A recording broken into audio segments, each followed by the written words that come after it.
Assalamualaikum warahmatullahi wabarakatuh. Semangat pagi sahabat UMKM semua. Ketemu lagi dengan saya, Dodi Ares Afriana. Di episode kali ini, kita akan membahas lebih detail lagi seperti apa sih seorang entrepreneur dari poin-poin kepribadiannya. Gitu ya. Mari kita lihat dalam tayangan berikut ini.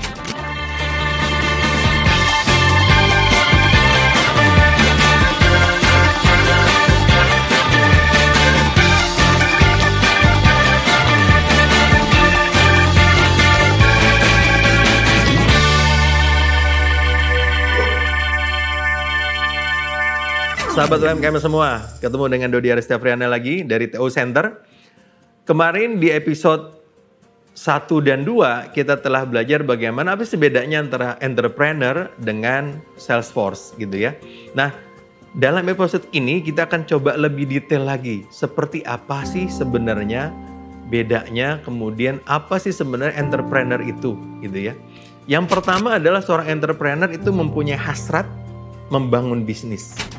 Tadi ya, kan beda dengan seorang sales yang hanya hasratnya menjual aja nih. Menjual produk yang sudah ditargetkan omsetnya. Tapi seorang entrepreneur itu dari awal berniat, walaupun dia sekarang ini seorang pekerja, itu dia betul-betul meniatkan dirinya, menginvestasikan dirinya untuk belajar banyak hal.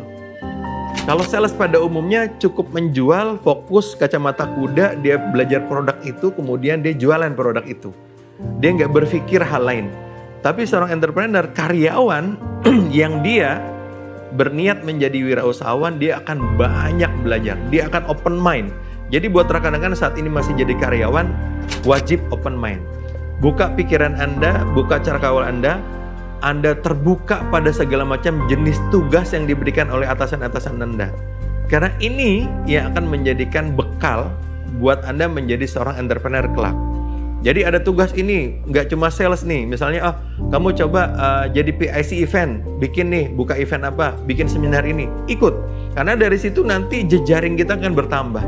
Kita ketemu dengan seorang IO, kita kenalan dengan seorang IO, kita kenal dengan jejaring-jejaring mereka. Jadi hal-hal baru lagi. Ketemu dengan orang gedung ketika kita melakukan ini tadi seminar, sewa gedung segala macam. Kemudian ketemu lagi dengan orang dekorasi misalkan seperti itu. Jadi kita kenal. Nah, ini semua akan menjadi aset kita. Network ini menjadi aset kita. Jadi kalau teman-teman yang sekarang jadi karyawan ditugaskan banyak hal, ambil. Kalau teman-teman benar-benar berniat membuka bisnis, silakan perkaya jejaring itu, network itu. Nah, itu yang membedakan antara seorang sales dengan entrepreneur. Karena dia punya hasrat membangun bisnis, terus kapabilitasnya ditambah, kompetensinya ditambah seiring dengan waktu, sehingga sampai di titik tertentu, let's say 5 tahun, 10 tahun kemudian, dia sudah ready. Dengan segala macam network yang dia punya, dengan segala macam modal yang dia punya. Ini yang membedakannya, hasrat membangun bisnis. Beda dengan sales yang hasrat menjual produk saja. Yang kedua, ketika kita ingin membangun sebuah usaha, yang paling penting berikutnya adalah bagaimana kita harus mengenali potensi diri kita. Ini yang penting. Mengenali kekuatan kita apa, kekurangan kita apa. Ini menarik teman-teman. Jadi bisa jadi bisnis yang kita buka itu merupakan hobi kita. Ada teman saya yang memang hobi fotografi. Ternyata dia niat juga buka toko kamera dan konsultasi fotografi. Ada yang seperti itu.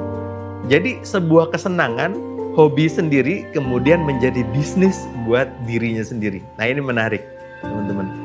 Ini penting sekali. Jadi yang namanya potensi diri itu bisa dari mastery dari diri kita, keahlian kita, expertise kita. Bisa juga dari hobi kita seperti apa. Bisa juga dari pengalaman kita. Kemudian apalagi nih, kekuatan modal kita seperti apa. Misalkan kita mau buka sebuah bisnis, modalnya 500 juta. Berarti kita harus tabung nih, 500 juta buat open new business. Dari bulan per bulan kita harus nabung sampai kemudian ketemu angka 500 juta. Let's say 5 tahun, oke, berarti 1 tahun berarti 100 juta. Oh, mungkin terlalu besar masih. Oke, stretch lagi. Saya nggak bisa nih kalau 5 tahun kumpulin 500 juta, berarti 10 tahun. Berarti 50 juta per tahun. Oh, mungkin ini lebih make sense buat saya. Nah, yang penting ada niatnya, ada targetnya. Kalau masih terasa masih besar, 50 juta per tahun ngumpulin, di-stretch lagi 15 tahun. Atau dengan cara lain, dengan cara nyari side income yang bisa menambah tabungan kita. Bisa seperti itu. Intinya harus punya target, teman-teman. Kapan, berapa uang harus kita kumpulkan untuk mengisi modal kita. Berikutnya adalah relasi. Ini penting. Tadi saya sudah sebut tadi ya, ketika kita jadi PIC sebuah seminar atau apalah gitu, misalnya PIC podcast di perusahaan misalkan, akhirnya menjadi kenal dengan kameramen, videografer, fotografer, ini menarik. Nah, relasi ini juga salah satu jejaring, salah satu modal kita yang tidak berwujud tapi sangat penting. Karena banyak di antara pebisnis-pebisnis itu justru klien-klien awalnya, langganan-langganan pertamanya justru ada orang-orang yang dikenal sama mereka. Karena kenapa? Pertama, ketika kita jualan sesuatu, kita sudah dipercaya oleh calon klien kita. Itu yang paling penting. Ketika kita sudah dipercaya, produknya apapun yang kita tawarkan, ketika mereka butuh, kemudian mereka bisa beli. Ini yang menarik. Relasi ini betul. Jadi yang namanya relasi, katanya kan ada istilah gitu ya, silaturahmi itu menambah rezeki dan memperpanjang umur. Yang berikutnya adalah kreativitas. Jadi teman-teman bisa lakukan kreativitas apa yang bisa dilakukan. Mungkin ada yang senang kuliner, senang men-serving orang, senang membuat produk berupa makanan atau minuman, silakan. Ada yang mungkin senang dengan kebersihan, buka laundry, silakan, seperti itu. Ada yang senang cukur rambut, buka salon, silakan. Jadi selalu asah diri kita. Selanjutnya kemudian inovasi. Bagaimana kita bisa melakukan inovasi-inovasi ke depan yang lebih baik untuk produk kita. Demikian dari saya, Dodi Aristiafriana dari TO Center. Teman-teman, sampai jumpa di episode berikutnya. Mohon maaf kalau ada kesalahan. Wassalamualaikum warahmatullahi wabarakatuh. Semangat pagi.